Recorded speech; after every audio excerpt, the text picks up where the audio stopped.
ಗ್ಲಾಸ್ಗೋದಲ್ಲಿ ನಡೆಯುತ್ತಿರುವ ಕಾಮನ್ವೆಲ್ತ್ ಕ್ರೀಡಾಕೂಟದಲ್ಲಿ ಭಾರತದ ಪ್ಯಾರಾ ಶಾಟ್ಪುಟ್ ಪಟು ಶರ್ಮಿಳಾ ಧನ್ಕರ್ ಸ್ವರ್ಣ ಪದಕ ಜಯಿಸಿದ್ದಾರೆ. ಅವರು ಮಹಿಳೆಯರ ವಿಭಾಗದಲ್ಲಿ 9.81 ಮೀಟರ್ ದೂರ ಶಾಟ್ಪುಟ್ ಎಸೆದು ಸಾರ್ವಕಾಲಿಕ ದಾಖಲೆ ನಿರ್ಮಿಸಿದರು. ಅಲ್ಲದೆ ಶಾಟ್ಪುಟ್ನಲ್ಲಿ ಭಾರತದ ಪ್ಯಾರಾ ಅಥ್ಲೀಟ್ ಒಬ್ಬರು ಮೊದಲ ಬಾರಿಗೆ ಚಿನ್ನದ ಪದಕ ಗೆದ್ದ ಸಾಧನೆಯನ್ನು ಶರ್ಮಿಳಾ ಮಾಡಿದ್ದಾರೆ. ಇದರೊಂದಿಗೆ ಪ್ಯಾರಾ ಅಥ್ಲೀಟ್ ವಿಭಾಗದಲ್ಲಿ 20 ವರ್ಷಗಳ ಬಳಿಕ ಭಾರತ ಪದಕವನ್ನು ಗೆದ್ದಂತಾಗಿದೆ.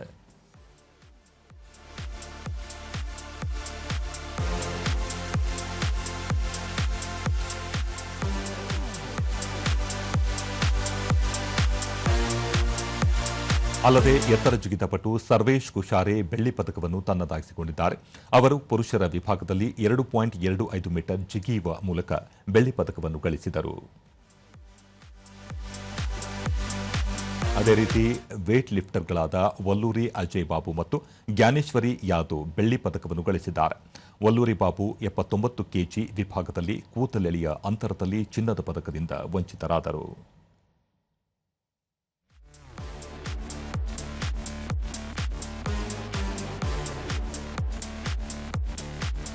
ಮತ್ತೊಬ್ಬ ಶಾಟ್ ಪುಟ್ ಪಟು ಕರ್ನಾಟಕದ ಶಿಲ್ಪಾ ಶೈಲಾ ಕೂಡ ಕಂಚಿನ ಪದಕ ಜಯಿಸಿದ್ದಾರೆ.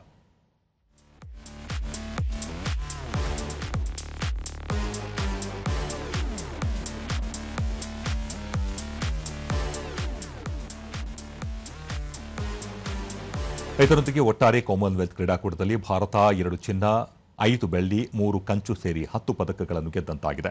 ಕಾಮನ್ವೆಲ್ತ್ ಕ್ರೀಡಾಕೂಟದಲ್ಲಿ ಚಿನ್ನದ ಪದಕ ಸೇರಿದಂತೆ ವಿವಿಧ ಪದಕ ಗಳಿಸಿರುವ 13 ಭಾರತೀಯ ಕ್ರೀಡಾಪಟುಗಳಿಗೆ ರಾಷ್ಟ್ರಪತಿ ದ್ರೌಪದಿ ಮುರ್ಮು, ಉಪರಾಷ್ಟ್ರಪತಿ ಸಿಪಿ ರಾಧಾಕೃಷ್ಣನ್, ಪ್ರಧಾನಿ ನರೇಂದ್ರ ಮೋದಿ, ಕೇಂದ್ರ ಸಚಿವರಾದ ಅಮಿತ್ ಶಾ, ಮನ್ಸುಖ್ ಮಾಂಡವೀಯ ಸೇರಿದಂತೆ ವಿವಿಧ ಗಣ್ಯರು ಅಭಿನಂದನೆ ಸಲ್ಲಿಸಿದ್ದಾರೆ. ರಾಷ್ಟ್ರಪತಿ ದ್ರೌಪದಿ ಮುರ್ಮು, ನಿಮ್ಮ ಸಂಕಲ್ಪ ಮತ್ತು ಪರಿಶ್ರಮ ಎಲ್ಲರಿಗೂ ಸ್ಫೂರ್ತಿ. ನಿಮ್ಮ ಭವಿಷ್ಯದ ಪ್ರಯತ್ನಗಳಿಗೆ ನನ್ನ ಶುಭಾಶಯಗಳು ಎಂದಿದ್ದು, ನಿಮ್ಮ ದೃಢ ನಿಶ್ಚಯ ಮತ್ತು ಅಸಾಧಾರಣ ಕಾರ್ಯಕ್ಷಮತೆ ಅಪಾರ ಹೆಮ್ಮೆ ತಂದಿದೆ ಎಂದಿದ್ದಾರೆ.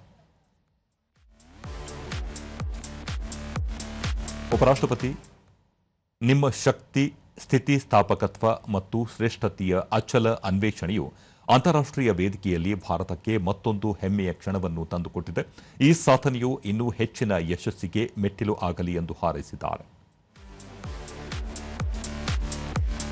ಪ್ರಧಾನಿ ನರೇಂದ್ರ ಮೋದಿ, ಕಾಮನ್ವೆಲ್ತ್ ಕ್ರೀಡಾಕೂಟದಲ್ಲಿ ಪ್ಯಾರಾ ಅಥ್ಲೆಟಿಕ್ಸ್ ಚಿನ್ನಕ್ಕಾಗಿ 2 ದಶಕಗಳ ಕಾಲದ ಕಾಯುವಿಕೆಯನ್ನು ಕೊನೆಗೊಳಿಸಿದ ಶರ್ಮಿಳಾ ಧನ್ಕರ್ ಅವರ ಸಾಧನೆ ಅದ್ಭುತ ಎಂದಿದ್ದು, ಪದಕ ಗಳಿಸಿದ ಎಲ್ಲಾ ಕ್ರೀಡಾಪಟುಗಳ ಸಾಧನೆ ದೇಶಕ್ಕೆ ಹೆಮ್ಮೆ ತಂದಿರುವುದಾಗಿ ತಿಳಿಸಿದ್ದಾರೆ.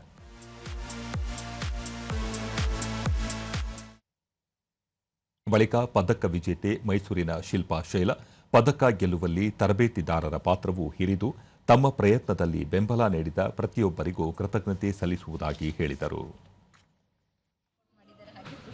ಸಹ ನಮ್ಮ ಕ್ಯಾಂಪಲ್ಲೆಲ್ಲ ಇದ್ದು ಸಪೋರ್ಟ್ ಮಾಡಿದ್ದಾರೆ.